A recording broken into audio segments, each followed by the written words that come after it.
Hi, this is Hannah Storm. It's Writing Advent Day 13 and time for another story. Today I'm going to be reading a flash fiction from my collection, The Thin Line Between Everything and Nothing, which is available from Reflex Press, and this story is called Please Look Out for This Bear.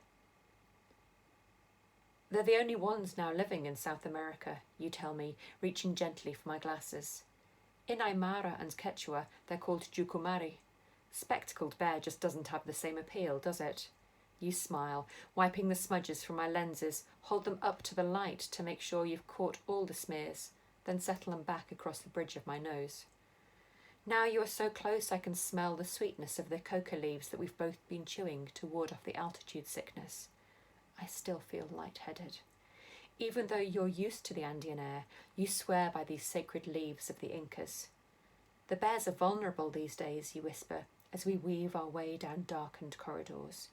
They've been hunted and their natural habitat stripped away. I follow you out of the back of the hotel you've recently renovated, high above the tourist town of Aguascalientes, trying to trust the path you take, my feet clawing at cobbles rubbed smooth by decades of tourists treading these stones by day. We pass the gift shop with Paddington bears lined like security guards in its windows, then the empty ticket booth, where visitors can pause for a picture with the country's most famous furry export. Are you sure this is okay?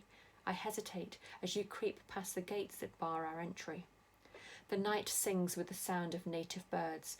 I inhale the thick smell of rare orchids that were reintroduced recently, long after they were almost wiped out by the men who came to map these hidden parts.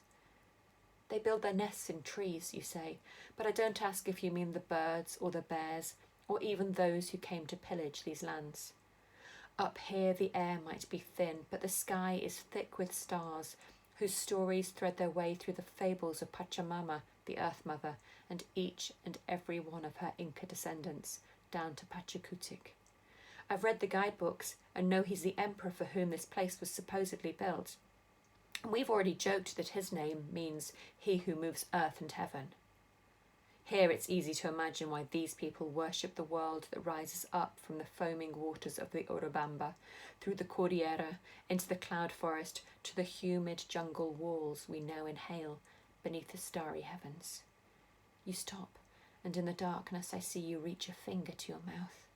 I move closer to you, searching for signs. You scoop your hand under my foot, no longer slippery on stones. I am rooted as you lift me up and over the wall and into this sacred city. Now the moon casts its light across the stage in front of us, and I see rising from the lunar lamp the jagged crest of Huayna Picchu. The wind whips around us, magnifying the murmur from below. We seek sanctuary in the low branches of a tree, listening to the sound of the river snaking its way through the canyon. I listen for the grunts and huffs of the spectacled bear, but there is nothing but the sound of heaven and earth moving further apart.